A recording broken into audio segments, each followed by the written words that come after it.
Okay. Hello, hello. My name is Jamie Lee. I'm an executive coach. I help smart women who hate office politics get promoted and better paid. And today I'm joined by one of my best clients, Roseanne.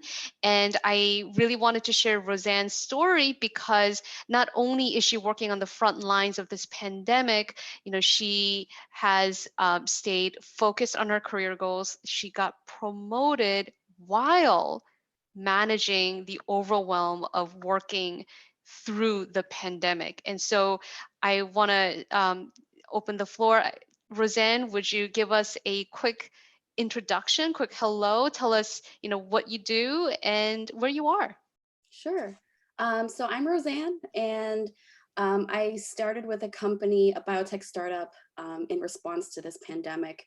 And we are a COVID testing facility. We started in Los Angeles, and we quickly branched out to DC and Texas, and we're testing all over the country now. We test about 5 to 10% of the country's testing. And so I got promoted to the manager position a few months ago, um, and I'm managing a small group in Texas, San Dimas, and Washington, D.C. And we function as sort of the SWAT team. We are the problem solvers and the troubleshooters, and we function as a liaison between the lab and customer support. So it's really been a wild ride. Awesome, Yeah. awesome. And so I'm curious, would you share with the audience like the problem? What was the problem that you were having in your career that you were struggling with before you sought out coaching? So I had just really entered the workforce, about 6 years ago, and I had been working in a hospital and in a research lab, and those are very independent jobs, and it required a certain degree of collaboration with your teammates, but really it was, you were you were practicing within your scope. You had a certain set of responsibilities that were easy to accomplish, and that was just your goal for.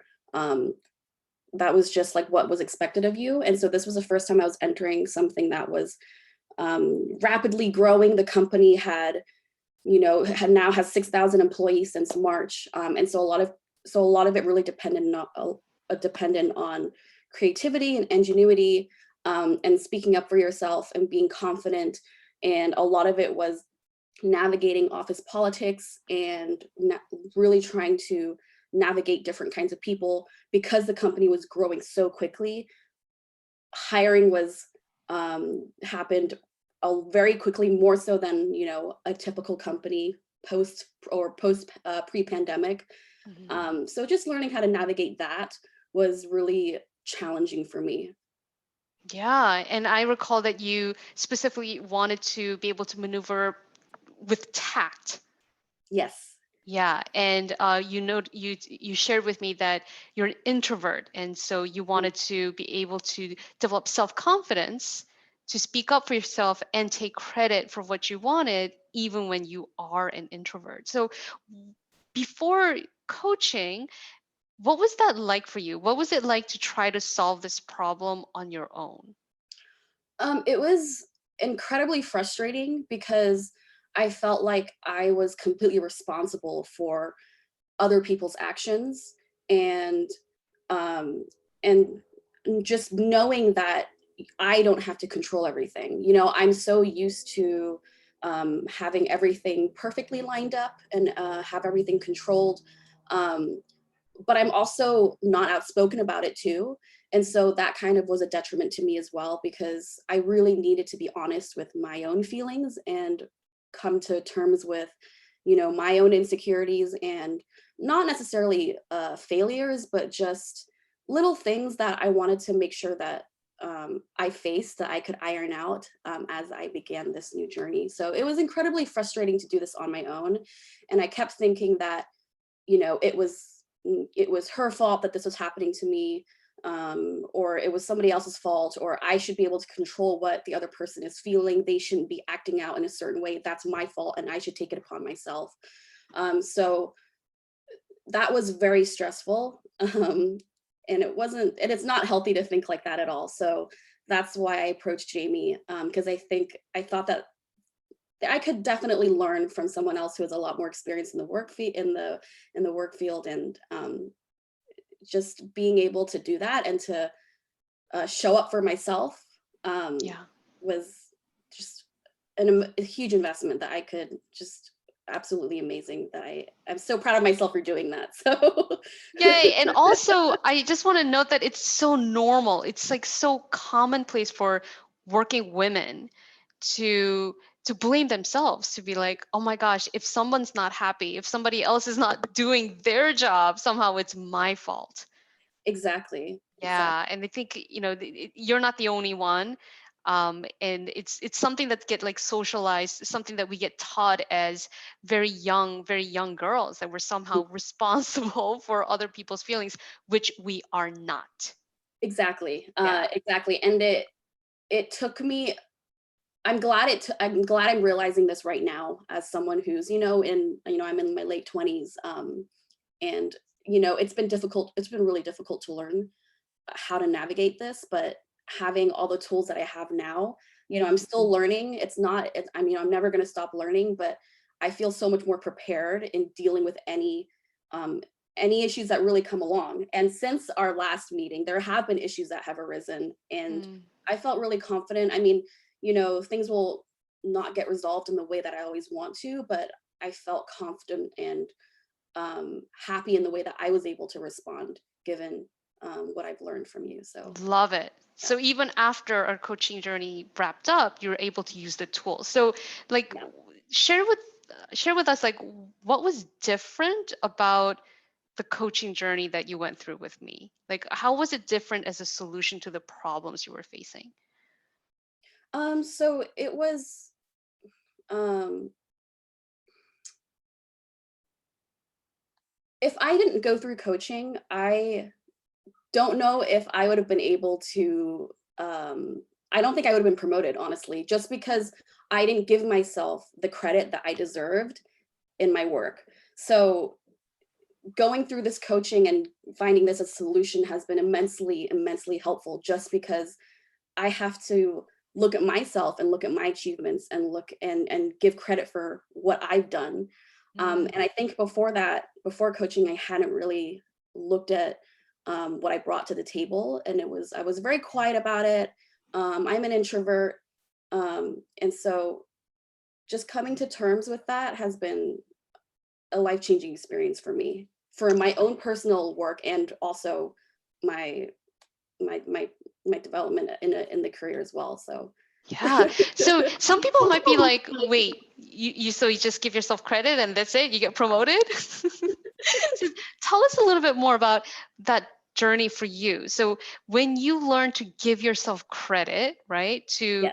take credit and claim credit for yourself, how did that impact how you have conversations at work? How, like, what became different for you in how you engage them or initiate them? So for me, it was, because this company has grown so quickly and it's across the nation, a lot of the communication and a lot of what you present yourself as is how active you are on Slack. Unfortunately, that's what it is. But because this company is so large, any ideas are really shared across Slack and email, and just being um, vocal about what my ideas are. And even though they're wrong, even though it's an idea that can't be implemented right away, it's something that I'm putting out there so that other people can learn from it and I can learn from it. And Mm. it's a little bit daunting at first, because it's now a company of 6,000 people, and putting your ideas on a public channel of 6,000 people can be really daunting and intimidating, and it still is. Um, but I think I've come to realize that I have a lot to bring to the company, and just realizing that I have my own talents, and it's okay to be wrong, and it's okay to it's okay to not have things implemented right away, Yeah. just because of fear. It's just not, it's something that I had to learn to reprogram my brain in a way, through the coaching sessions. Um, And and I just just want to add that you're yeah. not always wrong. Sometimes you're No, right. no. It's just a way for people to brainstorm and to be collaborative and to put your name out there, really, and just be And it's a little scary, but it's just that bravery and courage that, you take that little leap, Yeah. and it feels good, even though, they may not like your idea, but that's okay. Um, Yeah. Because and you so I can't think, control yeah, what they think. exactly. And even before coaching, I was scared to do that. So I would tell other people my ideas and they would take credit for those ideas. Mm. And me being an introvert and me being very quiet, definitely did not help the situation for me. So with coaching, I was able to really kind of break out of my shell a little bit, and be more ballsy. That was my favorite word during coaching. So Love it. So you became more ballsy. You were able to share your ideas as your own instead of like delegating other people to share your ideas. exactly, exactly. And they would take credit for my work, and I wouldn't. It's not a good feeling when people are taking credit for your work, and I don't blame them for that either. That's just the way that the work environment is. Mm. So just learning to stand up for myself, um, and growing into that person that I want to be has, through coaching, has been really helpful.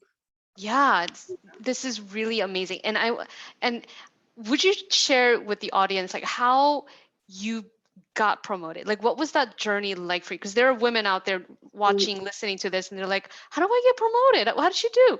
How did she do this? Right? She became more vocal. She started taking credit for her ideas, mm. sharing more of her ideas. But then there was more, right? Yeah, it was definitely a lot more. And for a long time, it was, this just like going through with the motions of, this is what I got to do. I have to just buckle down and do the menial stuff that, I don't want to do anymore.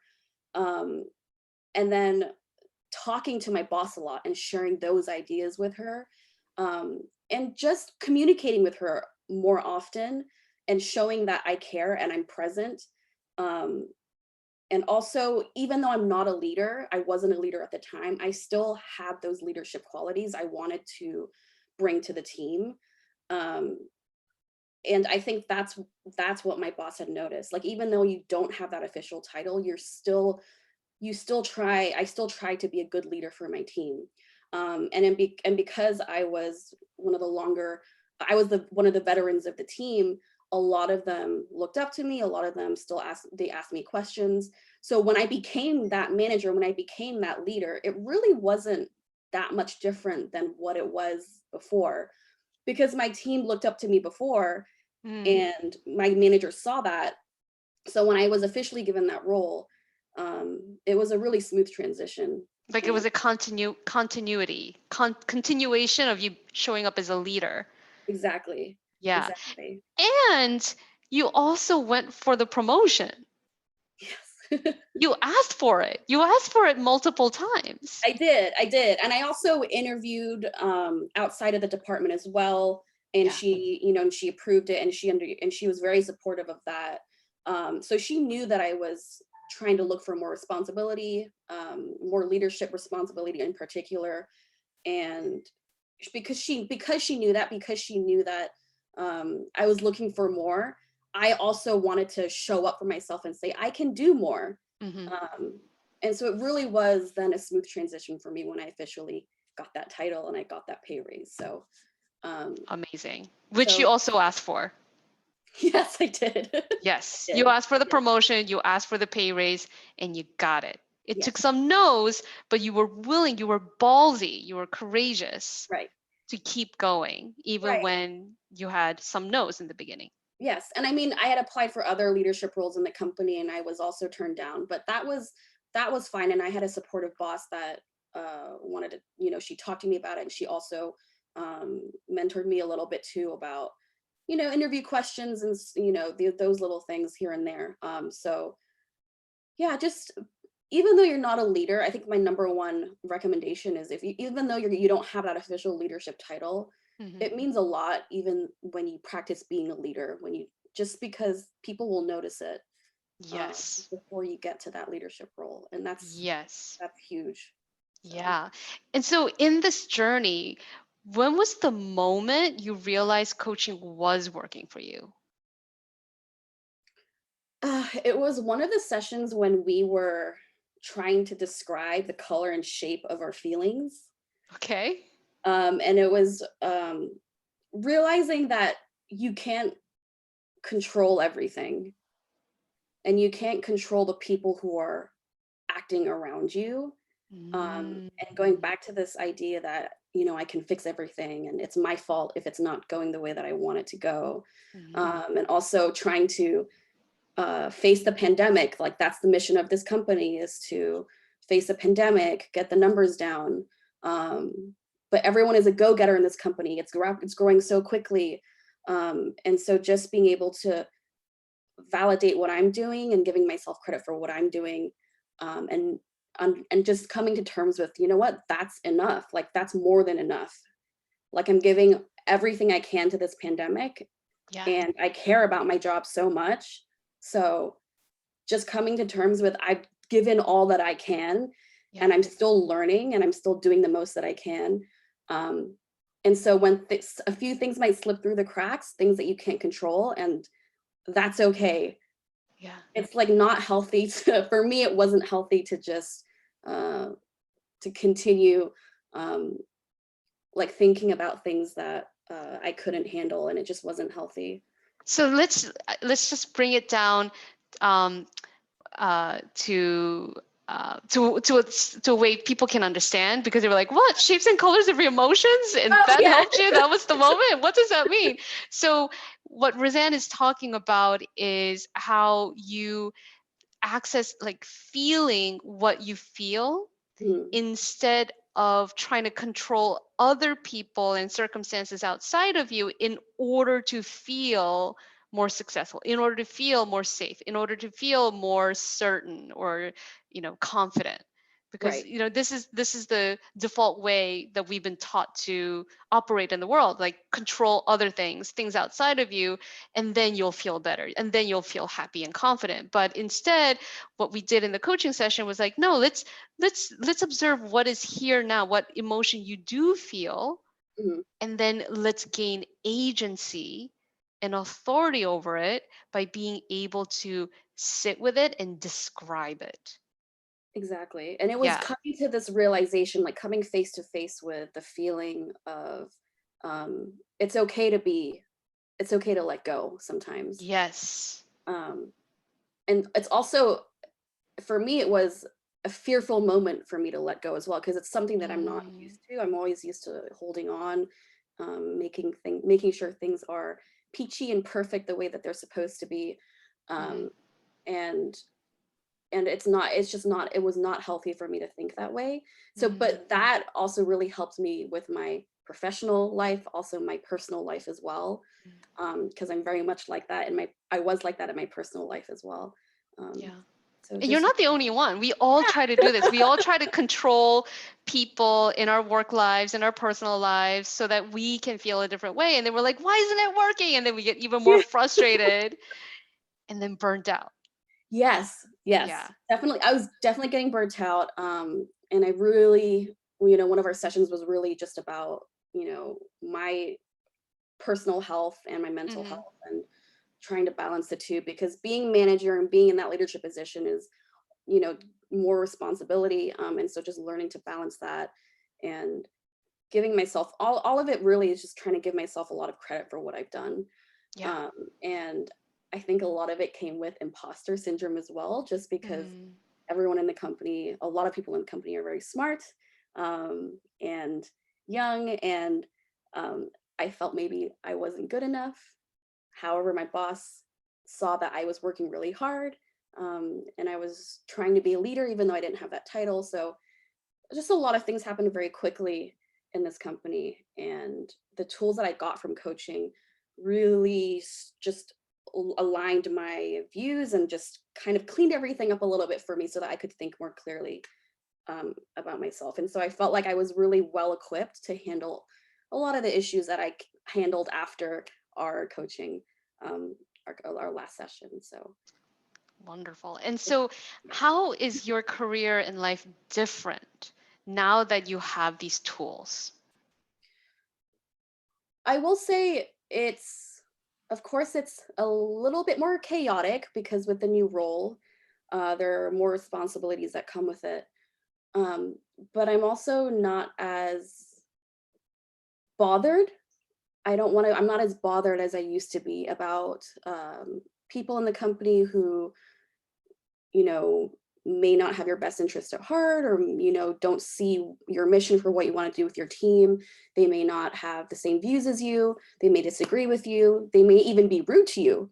Um, and I've noticed that, yes, it's something that I recognize as, you know, it's upsetting when these things happen, but at the same time, it's things that are out of my control. And so what I can only do is to do the best I can for my team and for myself, Mhm. um, and continue to share with my boss that I'm doing the best that I can. Um, so really, it's just using that same idea has been immensely helpful. Great. And so then what becomes possible that now that you're less bothered and less like invested in things that you cannot control? So I've really learned to reprogram my brain and focus my energy elsewhere on things that I do want to do, on my own ideas, Hmm. that I want to do with this company and with this role. So instead of really harping on this negative uh, introspection that this person is um, not doing what I want to do, or they're not listening to me, or they're not understanding me, or they're not being very nice about it, they're being rude. So what? Like, that's just who they are. I have to do the best that I can do with my own abilities, um, and just sort of just coming to the realization that you can't control everything. Along with this pandemic, we want this pandemic to go away, Hmm. uh, but we have to navigate it in a certain way that allows that. So Yeah, yeah. And I think there's so much more value that you can add because you're able to free up that mental and emotional bandwidth mhm, to doing the best you can, especially because you're in the front lines of this pandemic. We really exactly. need you. Yeah. So yeah, it's just like a complete chaotic moment at this company. It's great. Everyone's working hard. It's chaotic. People aren't sleeping enough. Um, and so certain personalities are going to rub up against each other, but just Yeah. really trying to focus your 24 hours in a day to focus on what's best for you and what's best for your work and your mental health, and your own professional development, rather than trying to fixate on other people's negative behavior that you really can't control. There's like Mhm. really nothing you can do about them. The only thing Yeah. I can do is try and make myself better, um, Okay. and handle my own feelings in a way that is positive for me. So Yeah. And when you do that, then you're able to show up and do your best and do exactly. better work. So this is so good. And so is there anything else that you want to share? Or maybe you have a word of advice for somebody who might be in a similar position as you. Maybe they're also working on the front lines with the pandemic, Mhm. and they're also trying to maneuver office politics. Is there anything that you want to share with them? I think it's really discouraging sometimes to feel like you're hopeless, or you're not able, or your efforts aren't being rewarded, or you're not being compensated for that. So just continuing to be that leader in yourself, and Yeah. even if you have a small team around you of 4 to 5 people, being showing up for them and showing up for yourself and being a leader for them is really is is really enough for you to, for me, in my opinion, for it to be noticed. Hmm. um, and I think just being on the front lines and being on the pandemic, it's just incredibly stressful, and there's a lot of bureaucracy that's in the way of things, and it might not make things as efficient as you'd like it to be.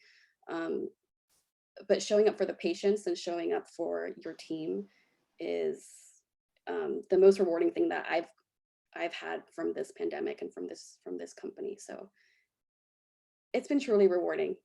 And with coaching, um, it's just been so helpful. And uh, I honestly don't know what I would have done without you, Jamie. I don't know where I would be right now. So You, I just really want to acknowledge you for your courage. I want to acknowledge you for your service, and you do it from such a place of generosity and of like genuinely wanting to help people, genuinely wanting to help people do better especially now in this pandemic, is this suffering is real, and you're playing a real important part in helping us deal with it. So thank you so much, Roseanne, for giving us your time and sharing your experience with us. I appreciate you. Thank you so much for having me. Always a delight to see you, Jamie. Same here. All Yeah. right. Bye.